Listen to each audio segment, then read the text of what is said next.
हरिओम। सभी धर्म प्रेमी श्रद्धालु भक्तजनों का मंगलमय डिजिटल चैनल, यज्ञशाला व्हाट्सएप चैनल एवं धार्मिक ग्रुप में खूब खूब हार्दिक स्वागत है। एक बार सभी भक्त दोनों हाथ ऊपर उठाकर गर्जना के साथ अपने अपने घरों में बोलेंगे, बोलिए श्री सद्गुरुदेव भगवान की जय, सत्य सनातन धर्म की जय। आज आपके लिए हम लोग लेकर आए हैं इस साल यानी सन 2026 में निर्जला एकादशी के दिन क्या करना है, कैसे व्रत का संकल्प करना है और इस बार की निर्जला एकादशी क्यों खास है। और इसके साथ ही होगा निर्जला एकादशी के दूसरे दिन। निर्जला एकादशी है 25 जून 2026 गुरुवार के दिन और दूसरे दिन यानी 26 जून 2026 शुक्रवार के दिन निर्जला एकादशी का पारण कैसे किया जाए, इसकी व्रत की संकल्प की विधि और पूर्ण लाभ कैसे प्राप्त कर सके, इसकी व्याख्या आपके लिए लेकर आए हैं। सबसे पहले आपको बता रहे हैं इस बार की निर्जला एकादशी का महात्म्य। भारत के सबसे पुराने पंचांग जो कि पिछले 215 वर्षों से छप रहा है, श्रीधरी चंडांशु पंचांग, इसमें बताए अनुसार मैं आपको समय दिखा रहा हूं।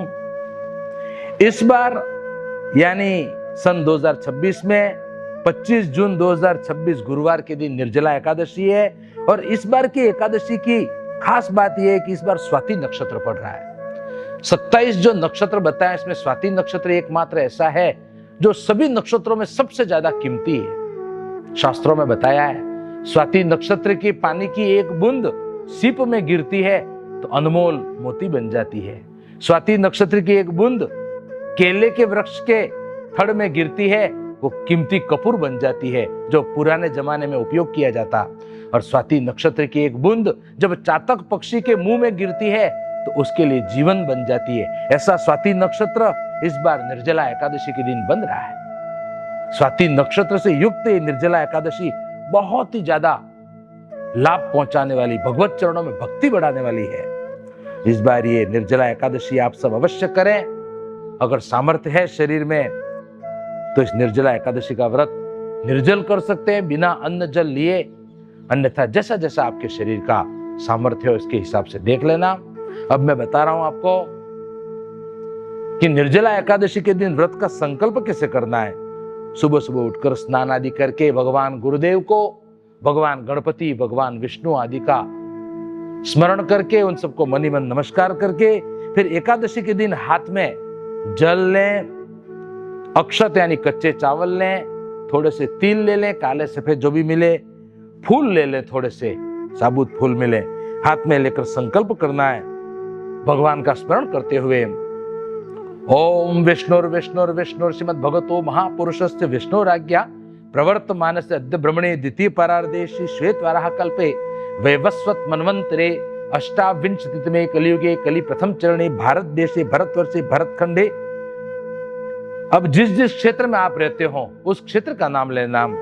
यह आर्यावर्तांतर्गत देशे रवि उत्तरायणे सहित दक्षिणायने उत्तर गोले ग्रीष्म सहित वर्षा ऋतु मासानां मासोत्तमे मासे ज्येष्ठ मासे शुभे शुक्ल पक्षे अद्य बृहस्पति वासरे एकादश्याम तिथो निर्जला एकादश्याम तिथो स्वाति नक्षत्रे तुला राशि स्थिते चंद्रे मिथुन राशि स्थिते सूर्ये कर्क राशि स्थिते बृहस्पति शेषेषु ग्रहेषु यथायथ राशि स्थान स्थितेषु गुण विशेषण विशिष्टाम शुभ पुण्य तिथो अद्य परम शुभ दिवसे।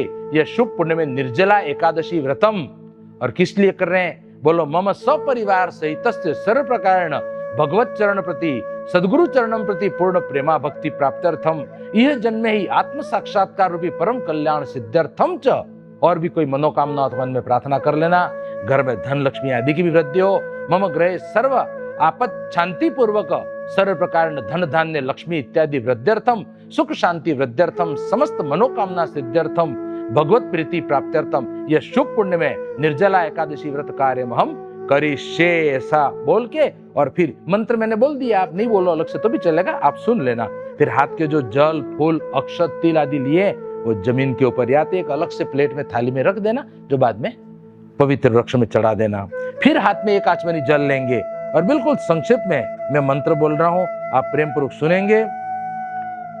ओम मम सर्व पाप क्षय पूर्वक सकल मनोरथ सिद्ध्यर्थम एकादशी व्रतम करिष्ये करके फिर एक आचमनी जल चढ़ा देंगे।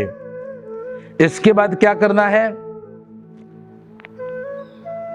दोनों हाथ जोड़ के भगवान नारायण को, भगवान विष्णु को प्रार्थना करनी है कि भगवान ये एकादशी व्रत मैं अपने बल से नहीं कर रहा हूं, आपकी कृपा से कर रहा हूं, और आप कृपा करके मेरा व्रत पूर्ण कराना, मुझे शक्ति देना भगवान कि मैं इस व्रत को निर्विघ्नता पूर्वक कर सकूं और आपके चरणों में भक्ति बढ़े।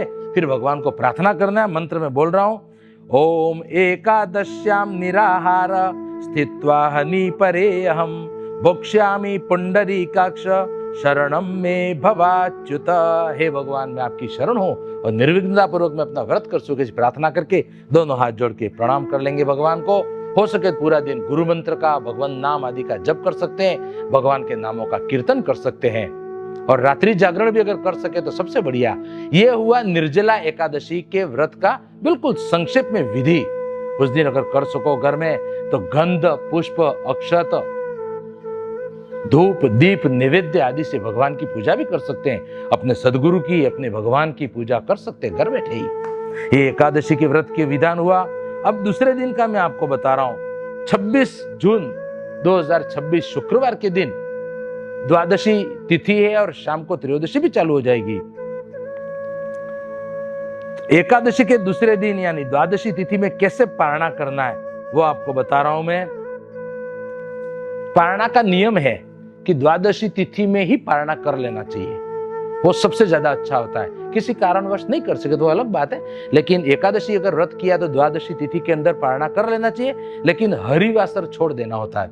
हरिवासर मतलब द्वादशी तिथि के 4 भाग कर दिए जाए तो उसका सबसे पहला जो भाग है वो हरिवासर कहलाता है, उसको छोड़ के बाकी के 3 अंशों में पारणा कर सकते हैं। तो इस बार तो द्वादशी तिथि है, वो स्वाभाविक ही गुरुवार के दिन रात में 8:10 पर चालू हो जाएगी, इसलिए हरिवासर का समय अपने आप निकल जाएगा।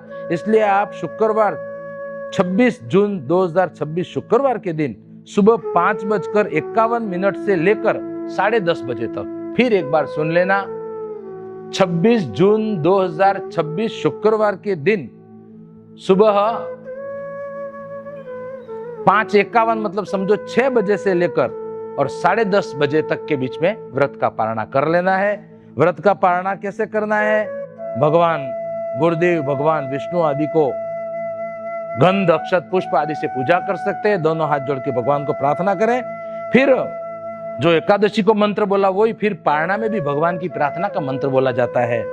भगवान को प्रार्थना करके हाथ में जल, अक्षत, पुष्प, तिल आदि लेकर प्रार्थना करें। मैं मंत्र बोल रहा हूं, ओम एकादश्याम निराहारः स्थित्वा हनि परे अहम भोक्ष्यामि पुंडरीकाक्ष शरणम भव मे च्युत। हे पुंडरीकाक्ष, हे कमल नयन भगवान विष्णु, हे अच्युत, मैंने एकादशी के दिन निराहार अर्थात बिना कुछ खाए रहकर इस पवित्र निर्जला एकादशी के व्रत का पालन किया है। अब मैं द्वादशी को अन्न या जो भी पारण सामग्री मेरे पास उपलब्ध वो ग्रहण करके इस व्रत का पारणा कर रहा हूं। हे भगवान, आप मेरे व्रत की और मेरे परिवार की हर तरह से रक्षा कीजिए। भगवान, आपके श्री चरणों में हमारी भक्ति बढ़े। बस इतनी प्रार्थना करके और इसके बाद व्रत का पारणा करना है। व्रत का पारणा कैसे करना है उसका एक नियम और भी है।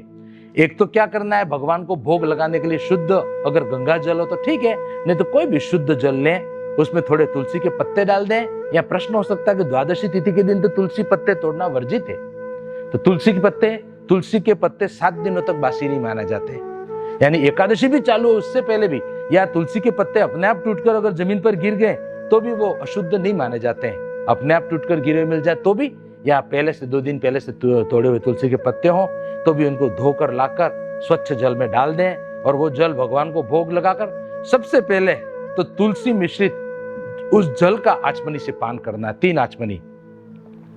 दूसरा, 7 भुने हुए चने लें साबुत, और भगवान को सूर्य नारायण को अर्घ्य देने के बाद वो चने हैं वो अपने हाथ से तोड़ के एक एक के 2-2 कर दें, यानी 7 जो भुने हुए चने हैं उनको 14 दाल के टुकड़े हो जाएंगे। एक चने का 2 टुकड़े मतलब 7 के 14। भगवान को अर्घ्य देने के बाद वो 7 जो दाल के दाने हैं वो तो पीछे डाल दें कि अगर कोई ऐसे प्राणी हो जो इतर योनियों में हो और वो भी एकादशी फल से मुक्त होना चाहते हो तो वो भी तृप्त हो जाएं। और 7 जो दाने बचे वो तुलसी वाला जल पीने के बाद, अर्घ्य देने के बाद तुलसी वाला जल पिए, इसके बाद फिर वो 7 दाने वो खा सकते हैं। फिर शुद्ध सात्विक आहार। एक नियम है, एकादशी के दिन चावल बिल्कुल नहीं खाना चाहिए, लेकिन एकादशी के दूसरे दिन यानी जब व्रत का पारणा करें उस दिन थोड़ी मात्रा में भी लेकिन चावल अवश्य खाना चाहिए, क्योंकि चावल द्वादशी के दिन शुभ माना जाता है। एकादशी के दिन भूल के भी चावल नहीं खाएं और द्वादशी के दिन थोड़ी सी मात्रा में भी लेकिन चावल अवश्य खाएं, क्योंकि वो भगवान का प्रसाद माना जाता है। और तुलसी मिला हुआ वो गंगा जल या तो सादा जल जो भी है वो भगवान को भोग लगाकर उसको पिए। 7 आधे आधे चने के दाने यानी जो भगवान को भोग लगी दाल है वो खाएं। और अभी जो मैंने मंत्र बोला मंत्र बोल के भगवान को नमस्कार करके फिर हल्का आहार, खिचड़ी मूंग वगैरह जो भी आपके पास उपलब्ध हो या फल वगैरह जो भी, उसको खाकर व्रत का पारणा कर सकते हैं। इस तरह से इस निर्जला एकादशी के व्रत करने की विधि, संकल्प और दूसरे दिन व्रत का पारण करने की विधि, संकल्प आदि बताया गया। आप प्रेम पूर्वक इससे सब जरूर करना। और इसी तरह की और खबरों को जानने के लिए मंगलमय डिजिटल चैनल, यज्ञशाला व्हाट्सएप ग्रुप और साधक परिवार से सब जने जुड़े रहें। तब तक के लिए सभी भक्तों को निर्जला एकादशी की खूब खूब हार्दिक शुभकामनाएं, खूब खूब हार्दिक बधाइयां। आपके जीवन में, आपके परिवारजनों के जीवन में खूब सुख शांति समृद्धि बढ़े। आप सबकी खूब भक्ति बढ़े गुरुदेव के श्री चरणों में, और हम सब सपरिवार इसी जन्म में मुक्त हो जाएं, ऐसी शुभ कामना के साथ दोनों हाथ जोड़ के गुरुदेव को प्रणाम करते हैं। दोनों हाथ ऊपर उठा के एक साथ सब जने बोलेंगे नमः पार्वती पते हर हर महादेव। बोलिए श्री सद्गुरुदेव भगवान की जय। हरिओम। मंगलमय डिजिटल चैनल को लाइक एवं सब्सक्राइब जरूर करें और बेल आइकन को दबाना न भूलें। साथ ही आपको स्क्रीन पर 2 QR कोड दिखाए जा रहे हैं एक साथ, एक मंगलमय डिजिटल चैनल का, एक यज्ञशाला व्हाट्सएप चैनल का। इन दोनों को स्कैन करके आप इन दोनों से जुड़ सकते हैं इसी तरह की खबरों को सबसे पहले पाने के लिए। तब तक के लिए सबको हरिओम।